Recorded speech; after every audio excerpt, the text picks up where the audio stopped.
Dans cette vidéo, on veut vous présenter la façon de créer une représentation graphique pour représenter les données brutes de variables quantitatives qui ont soit une échelle d'intervalle ou de rapport. C'est le cas ici de la variable âge, de la variable revenu annuel brut et de la variable nombre d'enfants.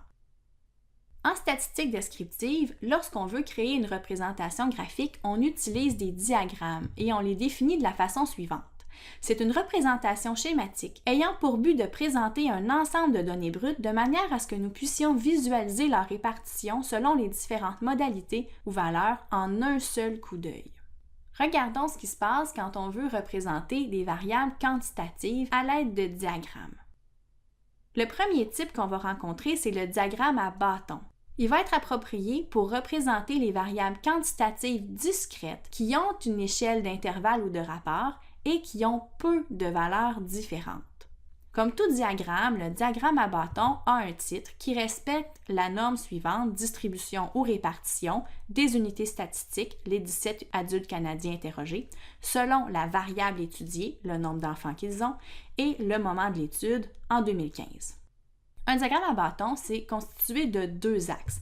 L'axe horizontal va toujours représenter la variable étudiée, donc le nom de la variable identifie l'axe, et on gradue l'axe avec les valeurs de cette variable-là. On remarque qu'on a placé une flèche au bout de l'axe pour indiquer que c'est un axe de nombre naturel et que théoriquement, il pourrait se poursuivre jusqu'à l'infini. La même chose a été faite pour l'axe vertical.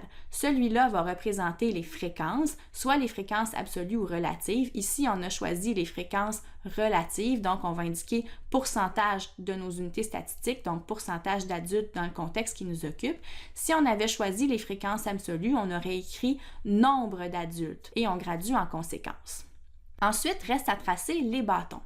Les bâtons, ce sont en fait des segments de droite qui vont aller à la hauteur désirée pour indiquer la fréquence. Des segments de droite, on se rappelle qu'en principe, ça n'a aucune épaisseur. Donc, on les fait le plus étroit possible. Pourquoi on fait ça? C'est parce qu'on a une variable quantitative discrète. Donc, quelqu'un qui répond « j'ai un enfant », il en a un, il n'en a pas entre 0,9 et 1,1. Non, c'est vraiment 1 précisément la réponse. Alors, c'est important que la tige, le bâton, le segment de droite arrive exactement seulement vis-à-vis la valeur 1. Finalement, ce diagramme-là, comme tous les autres, va devoir être suivi de la source des données. Si on a une variable quantitative discrète qui a une échelle d'intervalle ou de rapport, mais qui comporte un grand nombre de valeurs différentes, disons plus de 12 ou 15, à ce moment-là, on devra regrouper les valeurs en classes. On fait la même chose aussi lorsqu'on a des données brutes d'une variable quantitative continue. À ce moment-là, le type de diagramme approprié pour représenter les données, ça va être l'histogramme. Il va avoir un titre semblable aux autres titres. Dans l'exemple qui nous occupe, on va prendre la variable revenu annuel à la place de nombre d'enfants et on va créer notre histogramme. L'axe horizontal va toujours servir à représenter la variable et les graduations vont correspondre exactement aux bornes des classes qu'on va avoir construites préalablement. L'axe vertical, quant à lui, ça va être l'axe qui va représenter les fréquences, soit en absolu ou en relatif. On l'identifie donc de façon similaire à ce qu'on avait tout à l'heure. Il ne reste plus maintenant qu'à tracer l'histogramme à proprement parler, qui est constitué de rectangles qui doivent impérativement être collés les uns sur les autres pour bien illustrer le fait que lorsqu'une classe se termine, l'autre commence immédiatement.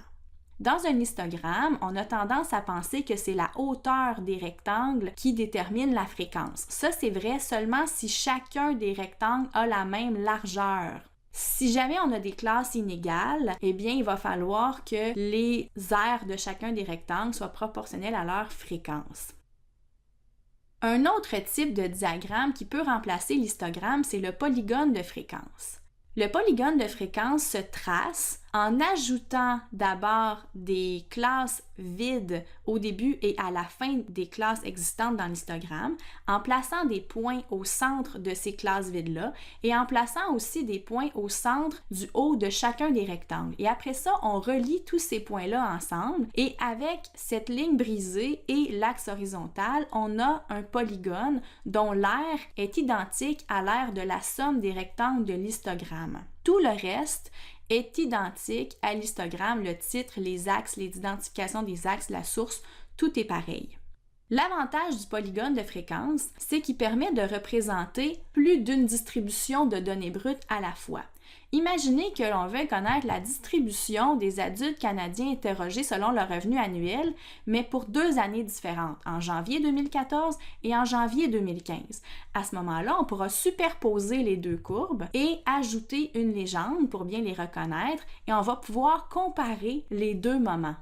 Si on essayait de faire ça avec l'histogramme, des rectangles d'auteurs différentes se superposeraient et s'il y en avait un plus petit derrière un plus grand, on ne le verrait pas. C'est le désavantage de l'histogramme. Il existe un dernier type de représentation graphique dont on sert pour les variables quantitatives à échelle d'intervalle ou de rapport, c'est l'ogive, qu'on appelle aussi courbe de fréquence cumulée. Celle-là, elle va servir pour montrer justement les fréquences cumulées, donc la progression de nos fréquences cumulées. Dans le titre, il va y avoir une différence au début, c'est-à-dire que le mot-clé va devenir répartition cumulée de nos unités statistiques selon la variable étudiée avec le moment. Ensuite, pour l'axe horizontal, il n'y a rien qui change par rapport à l'histogramme ou au polygone de fréquence. Pour l'axe vertical, là, il faut écrire que c'est le pourcentage cumulé d'adultes. Remarquez qu'en général, on ne fait pas ça avec des fréquences absolues. Et nécessairement, les pourcentages dans les graduations vont toujours varier de 0 à 100%. C'est évident parce qu'au début de la première classe, il y a 0% des données d'accumuler. À la fin de la première classe, il y en a un certain pourcentage d'accumulés.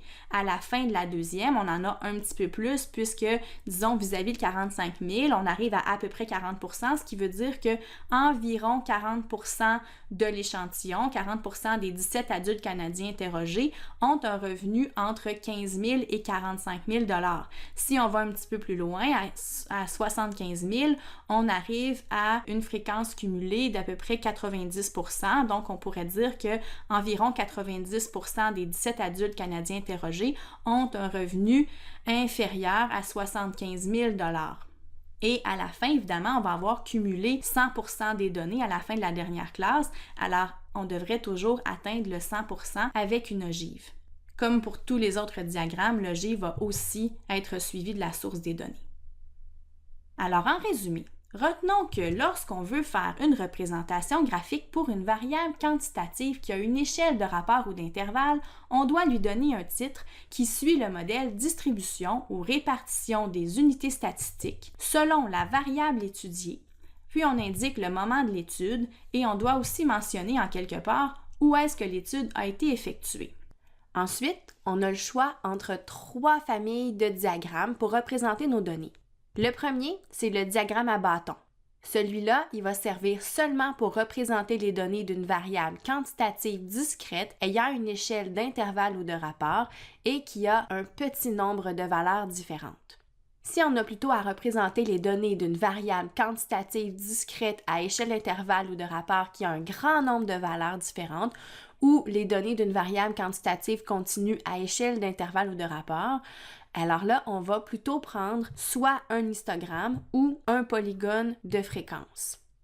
Dans les 2 cas, on remarque que l'axe horizontal est réservé pour la variable, donc les valeurs de la variable vont servir de graduation, tandis que l'axe vertical va servir à identifier les fréquences. Le dernier groupe de diagrammes dont on peut se servir, s'adresse aussi aux variables dont les données ont été regroupées en classes, mais c'est la courbe de fréquence cumulée qu'on appelle aussi ogive. Donc, dans ce temps-là, il ne faut pas oublier d'ajouter le mot cumulé dans le titre. Donc, on va remplacer distribution répartition par répartition cumulée. Le reste du titre va rester pareil. Et quand on identifie l'axe vertical, il ne faut pas oublier d'indiquer que c'est le pourcentage cumulé des unités statistiques au lieu du simple pourcentage qu'on va utiliser. L'axe horizontal, lui, va toujours, comme pour les autres types de graphiques, servir à identifier la variable. Enfin, on doit toujours mentionner la source des données, peu importe le type de diagramme qu'on va utiliser.